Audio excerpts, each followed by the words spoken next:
Il n'y a peut-être pas de personnage plus inquiétant dans l'avenir prophétique que l'Antéchrist. La Bible est claire sur le fait qu'il est sur le point de surgir. La destruction, la persécution et la mort l'accompagnent, à une échelle telle que le monde n'en a jamais vu auparavant et n'en verra plus jamais. Tout porte à croire qu'il est vivant aujourd'hui. De toute évidence, ces outils de séduction sont déjà en place. Ils ont d'ores et déjà un impact sur la vie de la plupart de ceux qui se considèrent comme chrétiens. Serez-vous parmi les rares personnes à le reconnaître lorsqu'il se manifestera sur la scène mondiale? La plupart n'y parviendront pas, mais vous le pourrez.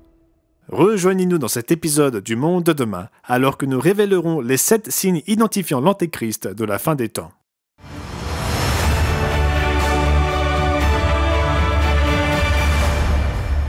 Bonjour et bienvenue au Monde de demain, où nous vous aidons à donner un sens à votre monde à travers les pages de la Bible. Considérez cette liste d'hommes célèbres, ou tristement célèbres. Ronald Reagan, le roi Juan Carlos d'Espagne, Saddam Hussein, le roi Charles III, Bill Gates, Henry Kissinger et Klaus Schwab du Forum économique mondial. Qu'ont-ils en commun? Eh bien, chacun d'entre eux a été accusé à un moment ou à un autre d'être l'Antéchrist, annoncé dans la prophétie biblique, ce personnage obscur et mystérieux. Certains de ces hommes sont déjà morts, d'autres sont encore en vie. Pourtant, aucun d'entre eux ne correspond à la description de la Bible.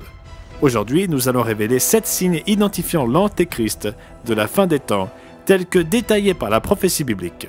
À quiconque le voudra, ils permettront de reconnaître qui est l'Antéchrist final. Aujourd'hui, parler d'un Antéchrist peut sembler archaïque dans notre monde de merveilles technologiques et de confort moderne. C'est perçu comme une prédication pessimiste et sinistre à une époque qui a délaissé les Écritures et ses prophéties. Mais c'est le contraire d'archaïque. Le temps n'a pas laissé les prophéties derrière lui. Au contraire, le temps a finalement rattrapé les prophéties. Et l'époque dans laquelle nous vivons aujourd'hui correspond aux circonstances décrivant la scène de la fin des temps où l'Antéchrist fera son entrée.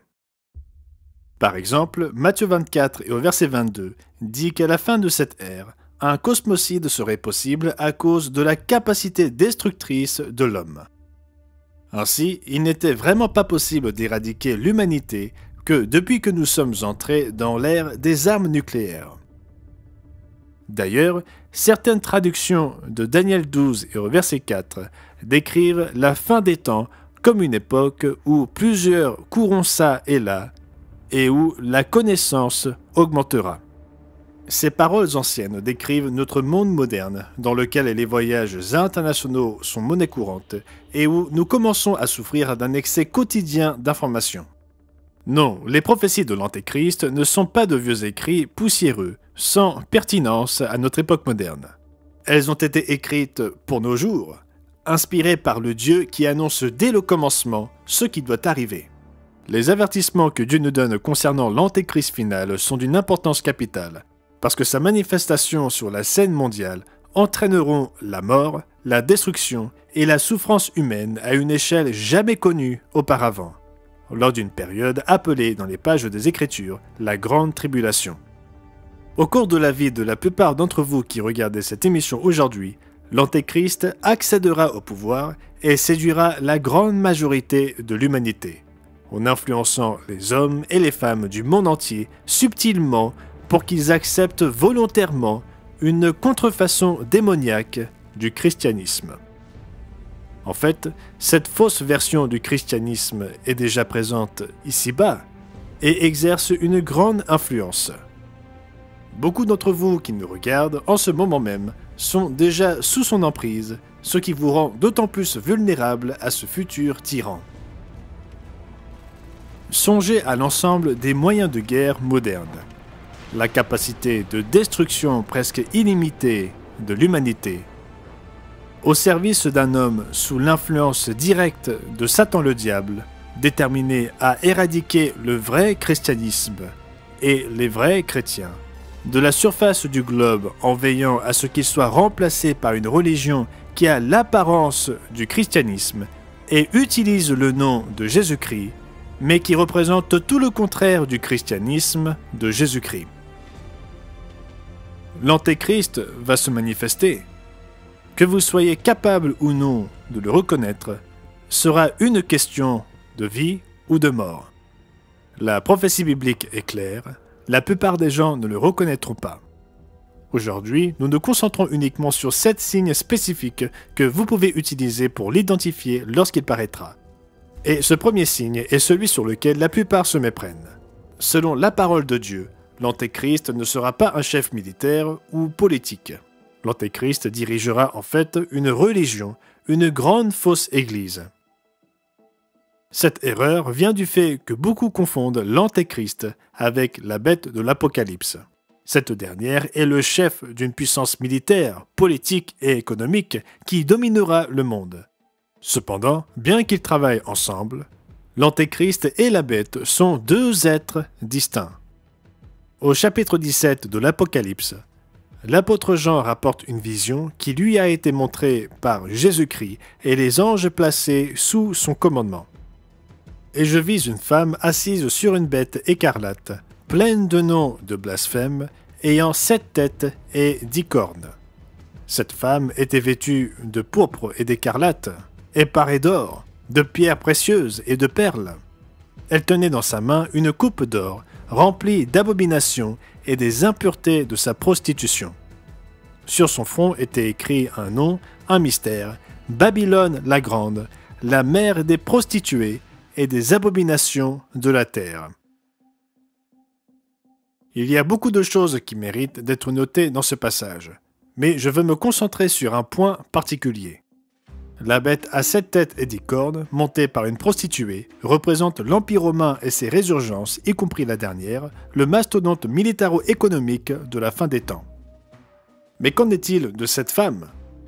Normalement, un cavalier chevauche une bête pour la contrôler et la guider dans ses mouvements. Ici, cette bête est montée ou dirigée par une prostituée. Si vous êtes un fidèle téléspectateur du Monde de demain, vous savez que nous laissons la Bible interpréter ses propres symboles. La Bible utilise souvent symboliquement des femmes pour représenter différentes croyances ou organisations religieuses.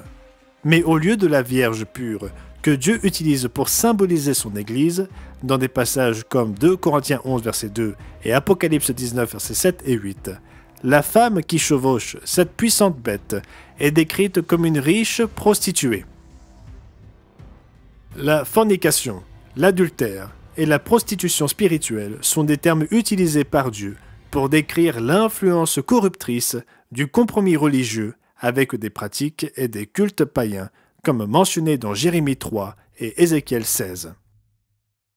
Le système religieux de l'Antéchrist est en fait la prostituée qui chevauche cette bête. Ce n'est pas la bête elle-même. En fait, plus loin dans Apocalypse 17, verset 16, nous voyons que la bête finira par se retourner contre la femme prostituée pour la détruire. Mais avant cela, la prostituée chevauchera la bête, la manipulant, l'influençant, la guidant à son propre avantage. C'est pourquoi l'apôtre Jean, dans 1 Jean 4, versets 1 à 3, parle de l'Antéchrist dans le contexte des faux prophètes, parce qu'il sera le faux prophète ultime, non pas un dirigeant militaire ou politique, mais une figure religieuse à la tête d'une église, la plus puissante de la terre. À leur tour, l'Antéchrist et cette église influenceront la puissance militaire, politique et économique et son dirigeant, connu sous le nom de la bête de la fin des temps. Que pouvons-nous comprendre de plus sur le système religieux dirigé par cet Antéchrist ? Cela nous amène au deuxième signe identifiant l'Antéchrist.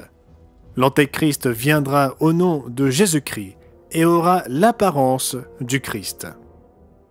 Dans sa prophétie phare du mont des Oliviers, donnée dans les environs de Jérusalem, et rapportée dans Matthieu 24, Marc 13 et Luc 21, Jésus-Christ mit en garde ses disciples que beaucoup viendraient en son nom, c'est-à-dire dans le nom de Jésus-Christ, et qu'ils séduiraient beaucoup de gens. Et c'est ce qu'ils ont fait. Jean parla de la propagation de ce faux christianisme séducteur dès le 1er siècle, en disant dans 1 Jean 2 et au verset 18, « Petits enfants, c'est la dernière heure, et comme vous avez appris qu'un antéchrist vient, il y a maintenant plusieurs antéchrists. Par là, nous connaissons que c'est la dernière heure.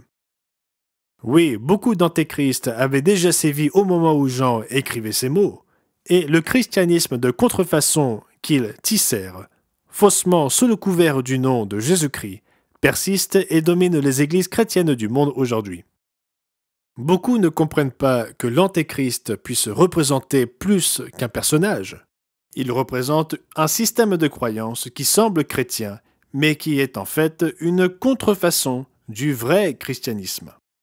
Dans la Bible, Paul parle de ceux qui prêchaient un autre Jésus et apportaient un autre évangile. Ce système est en place depuis l'époque des apôtres, et à l'époque de Jean, de nombreux représentants de ce système, plusieurs antéchrists, opéraient déjà. L'antéchrist final, celui de la fin des temps, sera le point culminant de cette séduction, un grand faux prophète représentant ce faux christianisme, paraissant très chrétien de l'extérieur. Je vous invite à vous reporter à Apocalypse 13, où nous voyons l'antéchrist décrit dans le symbolisme prophétique. À partir du verset 11, nous lisons qu'une deuxième bête monte de la terre. Elle est distincte de la bête à 7 têtes qui monte de la mer. Puis je vis monter de la terre une autre bête qui avait 2 cornes semblables à celles d'un agneau et qui parlait comme un dragon. Les Écritures utilisent l'agneau comme symbole du Christ et le dragon comme symbole du diable. Ainsi, ce faux prophète à venir, cet antéchrist final, ressemblera à l'agneau, Jésus-Christ. Il peut sembler bon, compatissant, il peut prétendre enseigner à partir de la Bible. Pourtant, la Bible dit qu'il prononcera les paroles du dragon, le diable. Le christianisme qu'il enseigne est une version tordue du christianisme. Pas le christianisme de Jésus-Christ, même s'il se réclame de son nom. L'un des outils que l'antéchrist de la fin des temps utilisera pour séduire même les sceptiques et les faire adhérer à sa version tordue du christianisme constitue le prochain signe. Il fera éventuellement des miracles et des prodiges surnaturels. Dans Apocalypse chapitre 13, continuons à lire en commençant par le verset 13. Elle opérait de grands prodiges, jusqu'à faire descendre du feu du ciel sur la terre, à la vue des hommes. Et elle séduisait les habitants de la terre par les prodiges qui lui étaient donnés d'opérer en présence de la bête. Ce personnage aura la capacité de faire descendre le feu du ciel, comme l'a fait le prophète Élie dans l'Ancien Testament. Comme ce sera étonnant, dans 2 Thessaloniciens, l'apôtre Paul décrit ce faux prophète à venir au chapitre 2 et au verset 9. L'avènement du sans-loi se produira par l'opération de Satan avec toutes sortes de miracles, de signes et de prodiges mensongers. Pour résister à l'attrait des signes surnaturels destinés à séduire, la clé est de comparer les enseignements de ce faiseur de miracles avec la vérité divine. Rappelez-vous que l'antéchrist ressemble à Jésus-Christ, mais qu'il parle comme l'astucieux dragon, Satan le diable. Cela nous amène au 4e signe. Il n'ira que le Christ continue à venir dans la chair. C'est un point essentiel, mais subtil, facile à perdre de vue.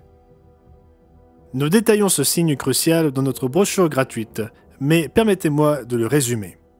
Cette doctrine de l'Antéchrist est décrite dans 2 Jean 1 et au verset 7.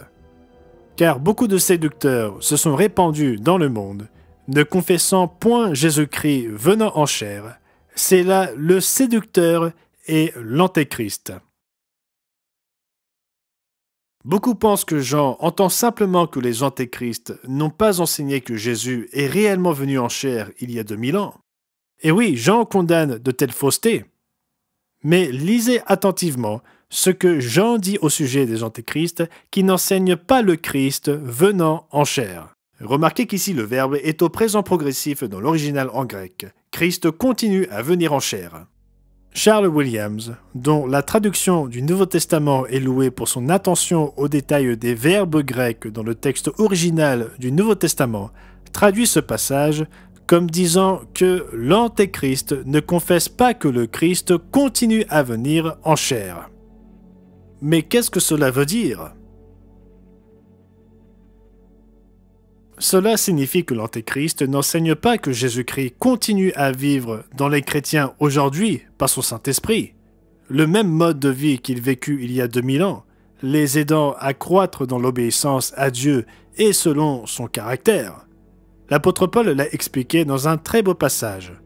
Lisons-le dans Galates chapitre 2 et au verset 20. « Je suis crucifié avec Christ, et je vis, non pas maintenant moi, mais Christ vit en moi. Et ce que je vis maintenant en la chair, je le vis en la foi du Fils de Dieu, qui m'a aimé et qui s'est donné lui-même pour moi. » C'est pourquoi Paul dit dans Romains 5, verset 10, que nous sommes réconciliés par sa mort, mais sauvés par sa vie. Contrairement à ce qu'enseignent de nombreux faux prédicateurs qui considèrent que le Christ a tout fait lors de sa crucifixion, le Christ vit quotidiennement sa vie dans chaque chrétien converti, l'aidant à croître dans la grâce et la connaissance et à vaincre le péché d'ores et déjà au cours de cette vie. L'Antéchrist niera cet enseignement fondamental tout aussi souvent ignoré. Ceci est directement lié au 5e signe identifiant l'Antéchrist. L'Antéchrist rejettera la loi divine. Rappelez-vous, nous lisons dans 2 Thessaloniciens 2 que Paul a appelé l'Antéchrist final l'impie ou le sans-loi. Dieu ne parle pas ici de lois humaines. L'Antéchrist s'opposera aux lois divines. En fait, il remplacera les lois de Dieu telles qu'elles sont révélées dans la Bible par des lois religieuses enracinées dans la tradition humaine et la superstition païenne. Le chapitre 7 de Daniel expose cet effort de l'Antéchrist. Nous voyons ce faux prophète de la fin des temps décrit en détail au verset 25. « Il prononcera des paroles contre le Très-Haut. Il opprimera les saints du Très-Haut, et il espérera changer les temps et la loi. Et les saints seront livrés entre ses mains pendant un temps, des temps et la moitié d'un temps. Il espérera changer les temps et la loi. Il changera les temps de culte tels que Dieu les a conçus par une série de fêtes d'origine païenne, et il remplacera les lois divines par un ensemble de lois différentes, des lois d'apparence chrétienne, mais celles-ci ne seront pas basées sur les lois de Dieu consignées dans la Bible. L'Antéchrist instaurera des lois, des credos, des confessions et des traditions d'Église créées par l'homme, et il revendiquera l'autorité de pouvoir supprimer les commandements et les lois claires de Dieu révélées dans les Écritures. Les calendriers des églises, avec des fêtes créées par l'homme, l'emporteront sur les jours saints et les fêtes divines que l'on trouve dans la Bible. L'Antéchrist, ce sans-loi à venir, revendiquera une autorité que le Dieu Tout-Puissant seul possède, tentant de changer la loi même de Dieu. Et franchement, beaucoup d'entre vous qui nous regardent aujourd'hui sont déjà affectés par cela. Cela nous amène au 6e signe tragique. L'Antéchrist persécutera les vrais chrétiens. Nous l'avons vu dans Daniel 7, verset 25, où nous lisons que l'Antéchrist opprimera les saints du Très-Haut. Les vrais disciples de Dieu, ceux qui respectent ses lois, ses commandements, ses doctrines, et non les faits et les enseignements de l'Antéchrist établis par l'homme. Jésus-Christ a averti qu'il viendra un temps où ceux qui tueront les vrais chrétiens penseront même qu'ils rendent un culte à Dieu, comme il a dit à ses disciples dans Jean 16 et au verset 2. Pensez aux images vues des camps de concentration et aux horreurs de la Seconde Guerre mondiale, au cours de laquelle des millions de Juifs ont été conduits à la mort. Imaginez maintenant qu'un régime similaire se retourne contre une nouvelle minorité, les chrétiens que Jésus appelle son petit troupeau, ceux qui croient réellement aux 10 commandements de Dieu et à la nécessité d'y obéir. Apocalypse 12 décrit la colère que l'obéissance des vrais chrétiens engendre chez Satan le diable et la façon dont il réagira. Et le dragon fut irrité contre la femme, et il s'en alla faire la guerre au reste de sa postérité, à ceux qui gardent les commandements de Dieu et qui retiennent le témoignage de Jésus. Comment l'Antéchrist accomplit-il cette persécution? Cela relève notre dernier signe. L'Antéchrist attirera l'attention du monde sur la dernière résurgence de l'Empire romain, un monstre politique, militaire et économique, d'une force et d'une puissance telles que le monde n'en a jamais vu auparavant. N'oubliez pas que la femme chevauche la bête. Apocalypse 13 raconte comment le faux prophète influencera les peuples du monde entier à soutenir la bête de l'Apocalypse à venir, et comment l'Antéchrist influencera le pouvoir de cette bête puissante, la résurgence de l'Empire romain à la fin des temps, qui surpassera même la puissance et le pouvoir des États-Unis aujourd'hui. Il orientera la force de la bête contre ceux qui refusent de mettre de côté les lois de Dieu et le véritable culte de Jésus-Christ, ceux qui refusent d'accepter le faux christianisme imposé par l'Antéchrist. Il en résultera une inquisition moderne d'une ampleur effroyable, jamais vue dans l'histoire de l'humanité. Cette alliance contre nature entre la fausse Église et l'État tyrannique dominera le monde dans les temps de la fin qui approchent.